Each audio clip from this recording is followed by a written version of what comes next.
Hello again. We are finally here with the Chinese. This is going to be the last of the series. Thank you to everyone who commented on the series so far. We're going in with Shennong. And I thought for this time around we would actually take a look at Kvoth because I saw one of his tournament games today. And look at this. He's playing Shennong. First thing he does is build 2 farms right next to the town center and use prosperous seeds on it. And then the Kuafu builds a silo near a wood line and goes over onto the silo. Newly created villagers are going over to hunt, like so. And right now he doesn't have the wood for a silo, so he has to wait for the Kuafu here. I don't know if he's gonna force drop or not. Let's see. No, he doesn't even have to. Just waiting for the 60 wood to come in. Now he can build a silo. And of course, playing as Chinese, you want to extend your favorite land, so that's what Kvoth is doing here. Let's talk about the farms here. Why do you even bother doing these farms early on? Well, you see 0.84 food per second with this farm versus 0.8. So there's an ever so slight boost in the farmers' gather rate over the hunt. But also keep in mind, these 2 peasants, they never have to move. They're just here for the rest of the game. And when you play Shennong, you get farm upgrades for free. So as soon as you get to the classical age, these farmers are going to be even better than before. And another thing, and it's probably the biggest part, honestly, the biggest reason why you do this is because you extend the time before you have to leave your base for hunt or food or of any kind. Because usually, under normal circumstances, Kvoth would have 6 on food on hunt right now. But now he's only got 4, meaning he's depleting his food resources in base a lot slower than he would otherwise. And I think that's the big reason why you do this build order. It's so that you preserve food in your base. So anyways, I've been yapping here. You send 4 peasants over to hunt, in addition to your 2 farmers, of course, and now you send 2 peasants over on a gold mine. And then after the 2 peasants. So what he does, what Kvoth does here is he's already built himself a second house. He's on 25 population, and then when he hits 150 wood, he sends the Kuafu from wood over onto gold. And now I think he's sending. Oh yeah, of course, when you can, you build a new Kuafu as well. You can just auto queue Kuafu from the beginning. To be honest, just have it pre-queued. And then he sends the Kuafu over onto the wood line. So all in all, he's only got 7 on food, actually. 2 farmers, 5 hunters. And then this Kuafu is going to build a temple when he's got enough gold for it.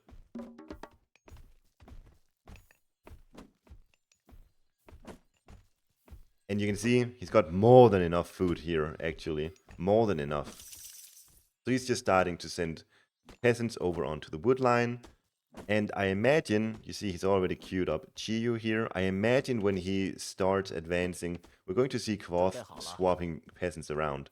He does. So he sends 3 hunters over onto wood and 1 hunter over onto gold. So he ends up with 1 Kuafu for wood choppers on wood and 1 Kuafu for gold mining peasants on the gold.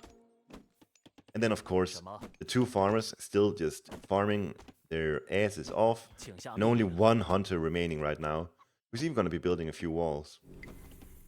So, what Kvoth wants to do here is, he is going up through Chiyu, as we see here.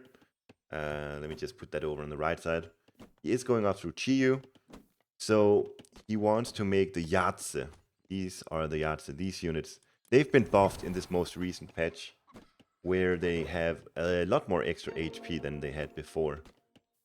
And he wants to get those going, really utilize the favor income that he's getting with the increase in favored land. And then behind it, he also wants to build a second town center. So that's why he's getting so much wood, so much gold. It's because he's also making a third Kuafu actually. This isn't even necessary, I think, getting this third Kuafu. It's all about what you want to do, I guess, but you could honestly just, I think, invest even more into Yatze than what Kvoth is doing here. I think Kvoth was a bit lucky this game because the free myth unit that he got from Shennong was the Yatze. And that's just really nice when you advance through Chiyu. That you get the myth unit that you're already getting. And then the free myth unit can be buffed with your technologies, of course. Anyways, Kvoth, he did get a third Kwafu, and he's sending it over onto gold. And I think before long, you see here, he's already got enough wood, and he's almost got enough gold already. And then these Yatsa are just going to be sprinting around, trying to find value. What's so nice about a play like this, where you can, you know, this is minimal investment what Kvoth is doing here. He's got himself a third Guafu. That's the only one he's actually bought. These two he got for free. And now he's bought himself a third one. Very minimal investment from Kvoth. But he's still able to really apply a lot of pressure with all the free stuff that he gets. And then he's booming behind it. It's a really good strategy to go for. And this is a tournament game.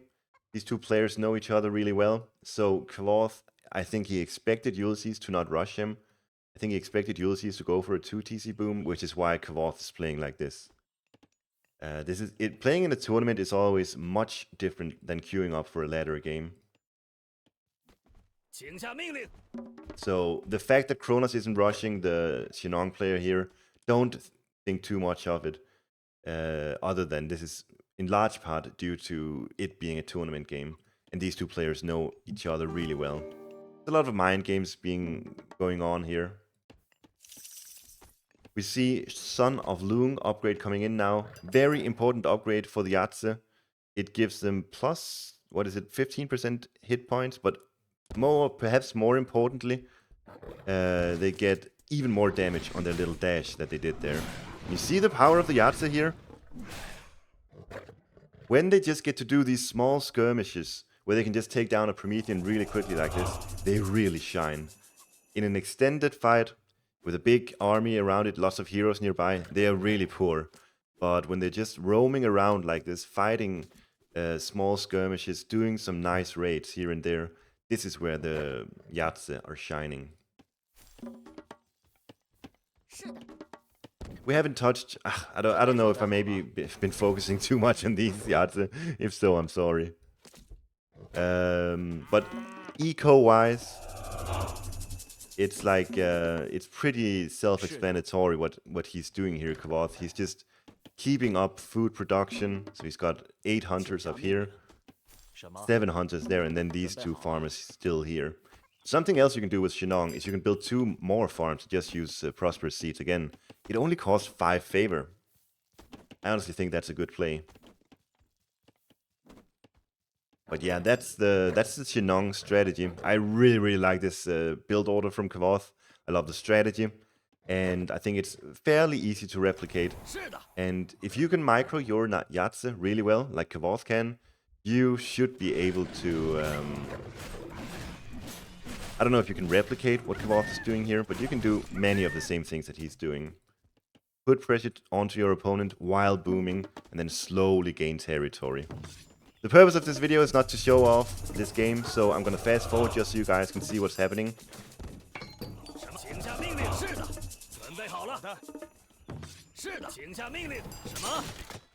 So Kvoth is building 16 Dao Swordsmen, 5 Javelineers and some heroes, and now he's putting on the pressure. Getting the Tao Wu for free.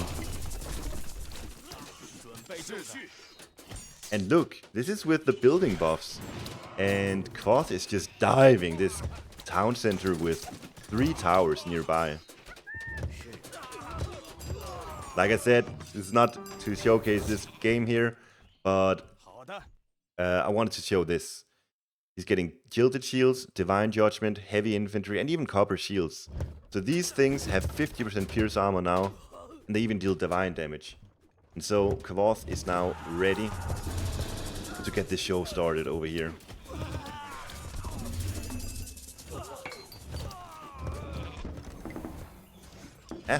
Guess not quite yet. Just playing defensively for now still. Or at least not going aggressive. Oh, he's going with Wang Di, that's why.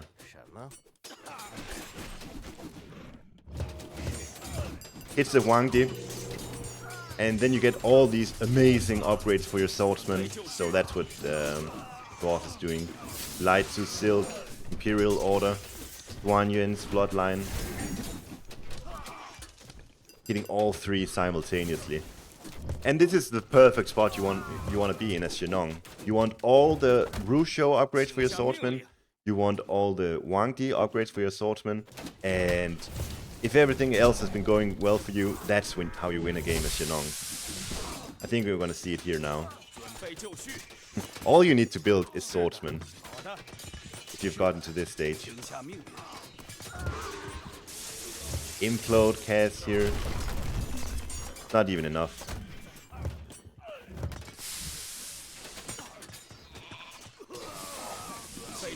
More swordsmen.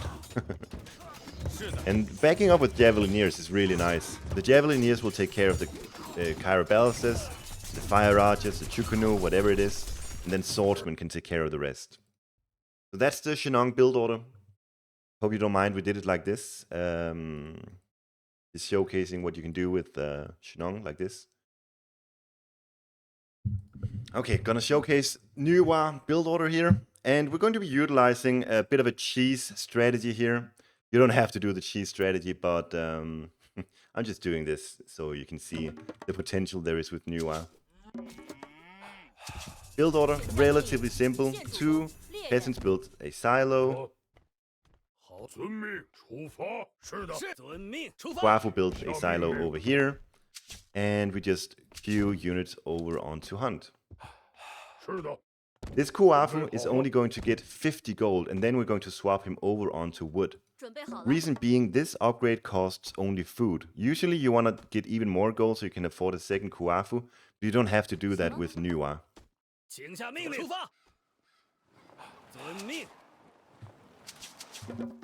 So, looking for now, we got a bit too much gold here. We only need 150, but it's perfectly fine. Not that tight a build order. You can get away with small errors like that. And actually something else I didn't do is you should right click where the Kuafu is on, like the tree for example here, and then click a house, shift click over here, and then this house is going to be built automatically. I should have do this as soon as possible, as soon as you remember it. It's okay if you forget it a bit like I did here. And we're just queuing peasants over onto Hunt. It's great. And we're going to go for a bit of an aggressive strategy here. So we want to scout our opponent's base with the Pioneer. And I think we're aiming for 8 peasants on food. May sound like a lot, but keep in mind this thing costs food. So we could build a Kuafu now, but we don't want to. Instead, we'll build a temple right here, and then back over onto the wood line. And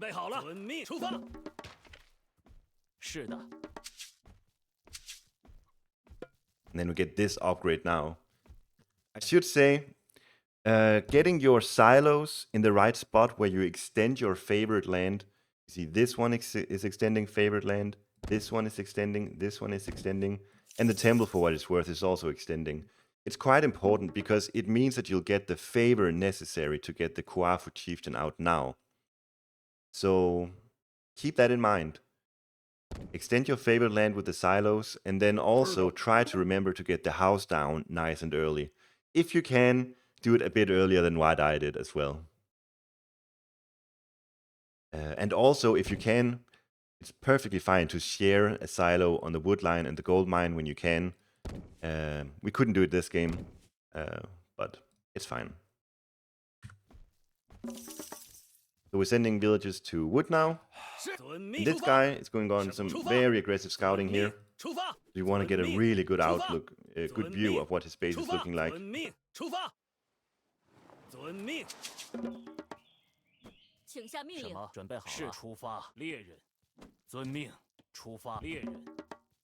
When this hero Kuafu is out, we want to advance actually, so we can even stop auto queue on peasants here just to ensure that we're fine.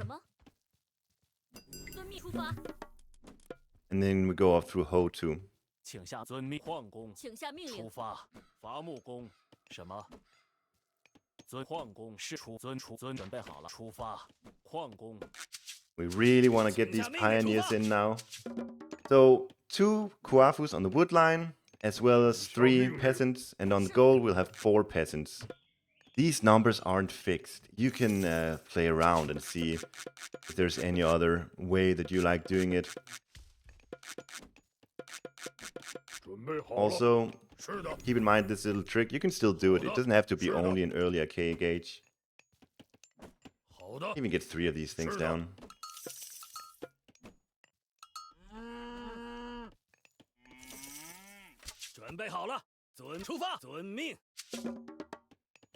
Remember to queue peasants up again. And you want to queue them over onto food. And now, here comes the cheesy part. We use this god power, and then we make a military camp right here. And the peasants are at work. And the play peasants are at work, and we want to see if we can get to our opponent's hunt, but it seems like it's hidden right there, so it's very difficult. And then we get the tower from here. Super cheesy stuff, but it's so effective. It's so ridiculously effective what I'm doing here. And I think now, don't overcommit to the rush. You don't have to overcommit to this rush. I think what I'll do here is I'm going to now aim for a second TC. So I'll take my Kuafu from wood over onto gold. Just try to keep up the pressure. See this building here? Completely denying the gold mine.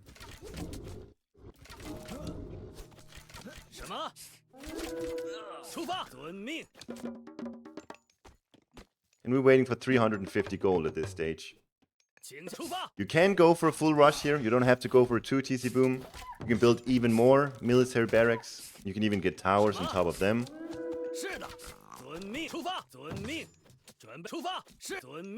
But I think we're there now. Go for the forward one since we're rushing. And there you go. That's the Nuwa build.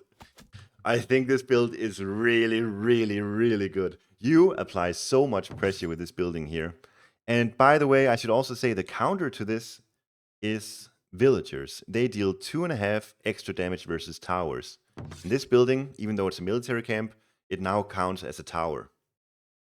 So, in order to defeat this, you need to have a counter to the 4 pioneers and the Cheongchi, and then you need to send your villagers over on top of this building. Another good counter is to just ignore this gold mine and then go down here instead. And that's where map RNG comes into play.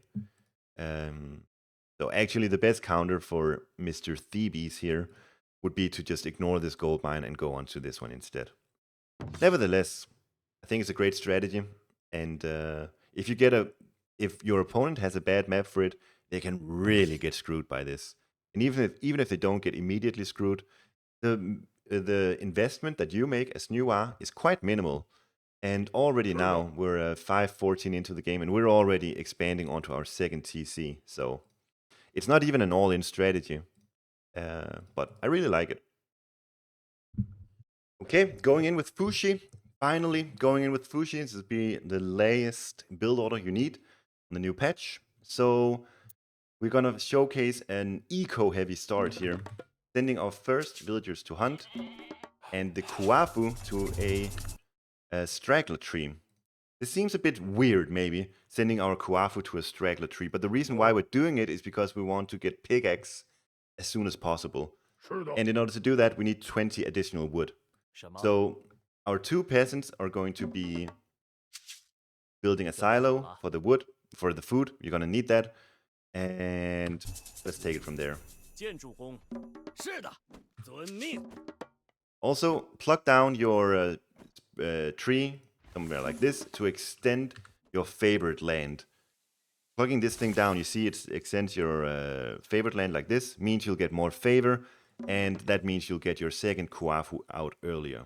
It's really good to just get this down as soon as possible. And newly trained peasants go on to food.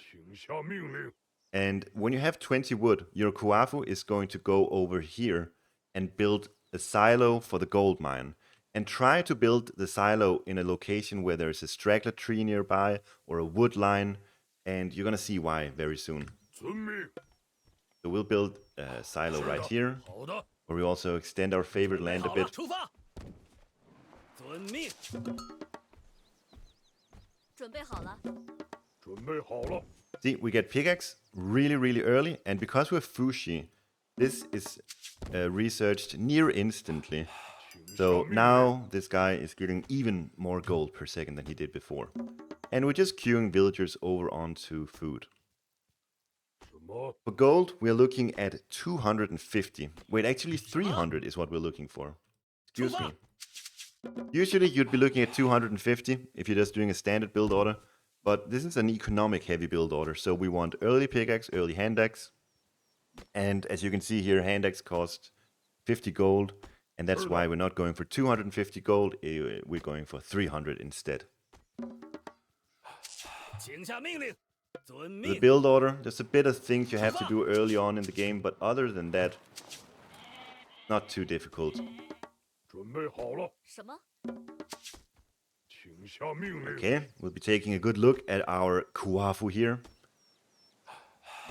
Probably force drop 5 gold here. Don't have to be super... we can get hand axe now.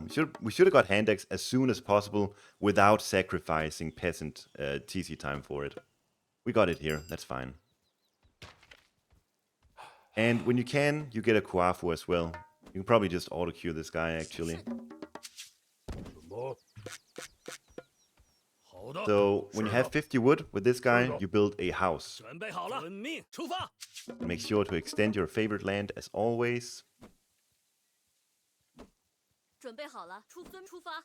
遵命，遵命。猎人，请出遵命，出发。猎人。 And we're saving up for a temple at this stage. So honestly, this Kuafu here, I'm gonna send him to this straggler tree, and then he can build a silo up here. 请下命令。 什么？ 遵命，出发。猎 This 人 isn't the fastest build order, needless to say. But I think you're gonna get a much better economy than if you go for 请下命令。 什么？ exactly that, the 遵 standard 命， build 出 order. 发。 So I like this one a lot. 遵命。 是的。什么？请下命 Alright, 令。 we'll be getting to 150 gold in no time. 准备好了，请下命令。什么？遵命。 So we'll build our temple here. 是的。好的。 什么？ This is actually too many peasants on food, so 请猎人是，请下命令。 should have 准备好了 started 遵命 sending them 矿工 over to 出发 gold, for 遵命 example. 矿工 into the wood line. But now we can advance, so let's go through Chiyu. 是的。 请下命 And 令。 we can even go for 是的，出发。 only 3 on food. I think that's enough. That's going to open up the possibility for us to 是出，遵命，出发。遵命。 get some extra pioneers in, get the upgrade as well.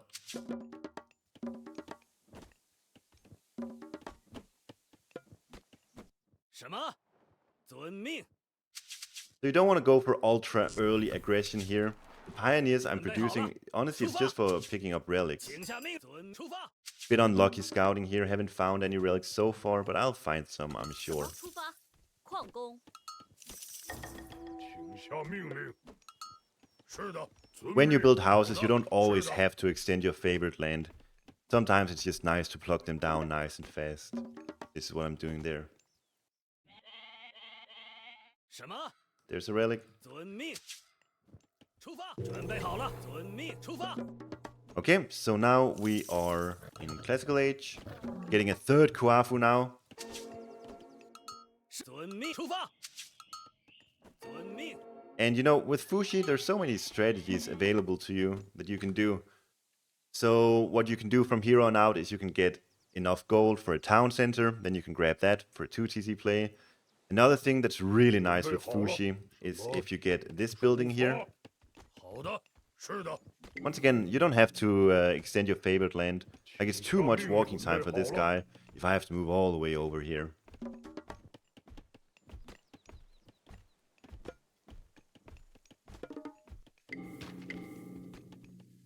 Oh, now I don't have the favor for Neja. That's the one I wanted. I always forget this guy costs favor.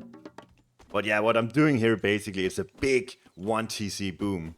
So if your opponent is on 1 town center as well, 什么？ and 请向 nothing 出发 much else is 出发 happening, I'm pretty sure that what you're doing here, with the early upgrades, with all the Kuafu that you're getting out here, I think you should be in a great spot.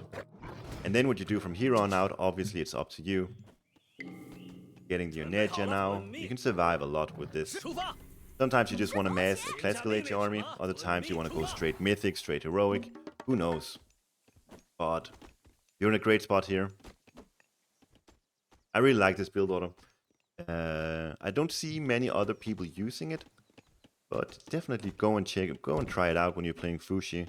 Utilize that technologies, the speed with which you get new technologies. Really try to utilize it by getting them as soon as possible. 请下命 I 令。 think it's great. So I hope you like this series. Like I said early on in this video, I think I do appreciate all the positive responses. Any comment, any like, I really appreciate it. So bless you, anyone who does that.